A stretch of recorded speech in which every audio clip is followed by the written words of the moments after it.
Thank you, Mr. Speaker. Your leader will speak for you. Thank you, Mr. Speaker. I just came when the Honorable Leader of Majority was on his feet regarding this matter, Mr. Speaker. Ordinarily, I don't delve into matters of cabinet secretaries and their engagement with the House. But on this one, Mr. Speaker, I want to adopt in totality the sentiments that have been expressed by Honorable Chungwa and add that there's something that seems to happen to people once they go to the executive. There are people who are in the executive who previously were in this house, like this particular honorable lady.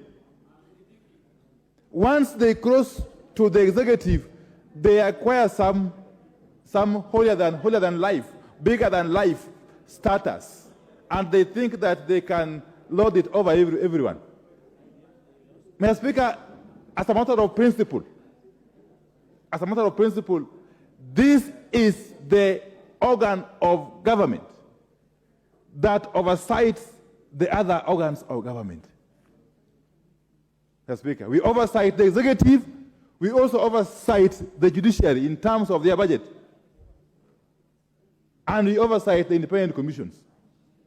So this message must go out very clearly and loudly so, that regardless of who you are, and especially if you happen to sit in the cabinet, you must understand that apart from being answerable to the appointing authority, you are squarely answerable to this House.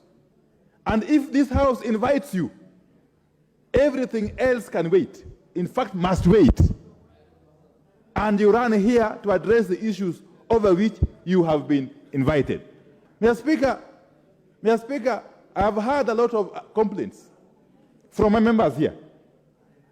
A lot of complaints from my members here regarding this particular cabinet secretary about how contemptuous she continues to treat not only members of parliament but also the institution of parliament as a whole. This is something that cannot be countenanced, especially in the face of the 2010 Constitution, which bestows on this House enormous responsibility. Enormous responsibility. Mr. Speaker, let me say this, that if this House wants to protect its integrity, its credibility, and to safeguard its independence and authority, it must use one such case as an example. Just take the boldest step and indict this cabinet secretary once and for all. Mr. Speaker, I will be more than happy. Honorable Chungwa, I will be more than happy to second you if you are to move a motion here of impeachment against this cabinet secretary. And there are many. There are many, these kind of persons, these characters. There are many.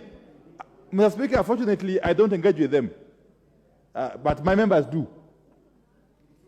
But the reports I am getting is that there are a number of them who are behaving in a similar manner. We want to remind them, wherever they are, that you cannot wield any more power than people who have been elected by Kenyans and sent to this House to represent them and address the issues of concern to the whole country. You could be sitting in State House or in the cabinet office, in your cabinet minister's offices, but you must understand that this House has got authority over you. This House. So I want to really plead, and I'm seeing this letter, Mr. Speaker. Mr. Speaker, this letter on the face of it is really insulting. This letter is dated 5th July, which is today. And I am told she was required to be here. I didn't know because I don't take much interest. But I am told she was supposed to be here today. If you got a letter inviting you to Parliament for whatever reason, either to a committee or to the whole House, for whatever reason, 3 weeks in advance, you cannot wait until the last minute and then you ride to Parliament that you are engaged in some nebulous activity, in some dingy places. Mr. Speaker, you cannot do that. And in fact, I will be inviting, Mr. Speaker, as I conclude, I will be inviting my colleagues not to wait for the Honorable Chungwa to initiate that process. I would be inviting my colleagues, especially on this side,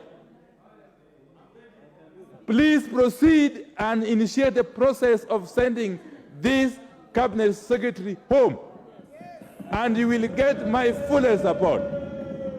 Thank you. Thank you. I will not escalate that debate. I think wherever the minister is, she has had order.